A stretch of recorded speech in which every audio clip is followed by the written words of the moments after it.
নমস্কাৰ বন্ধুসকল, আজি আমাৰ ওচৰলৈ আহিলে এটা iPhone 16 Pro যিটো বেক গ্লাছ চেঞ্জ কৰিব লাগে। এতিয়া আমি বেক গ্লাছ চেঞ্জ কৰিবলৈ লৈছোঁ। এয়া ধুনীয়াকৈ আমি কেমেৰা সকলো চেক কৰি লৈছোঁ। এইটো নতুন বেক গ্লাছ, যিটো বেক গ্লাছ চেঞ্জ হ'ব। স্ক্ৰু খুলিছোঁ ধুনীয়াকৈ। স্ক্ৰু খুলি পেলাই এতিয়া আমি মোবাইলটো ছুইচ অফ কৰি হিট দিম। এয়া হিট দিছোঁ। হিট দি পেলাই এতিয়া আমি ধুনীয়াকৈ বেক গ্লাছটো খুলিছোঁ। বেক গ্লাছটো খুলোঁতে পূৰা সাৱধানে খুলিব লাগে, কাৰণ পিছফালে পাত্তা থাকে। পাত্তাত যদি কাট খাই যায় মোবাইল ডেড হোৱাৰ চান্স থাকে। তো এতিয়া ধুনীয়াকৈ আমি খুলি ল'লোঁ। খুলি পেলাই এয়া গ্লুটো আমি ধুনীয়াকৈ চফা কৰিম। এতিয়া পূৰা হাৰ্ড গ্লু লাগি থাকে ইয়াত।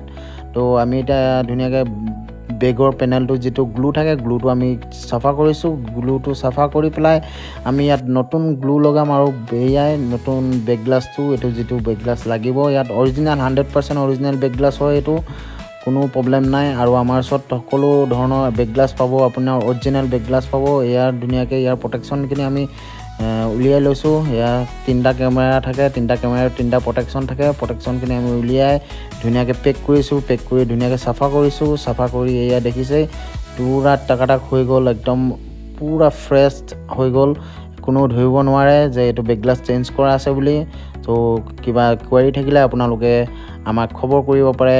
ধন্যবাদ, বাই বাই।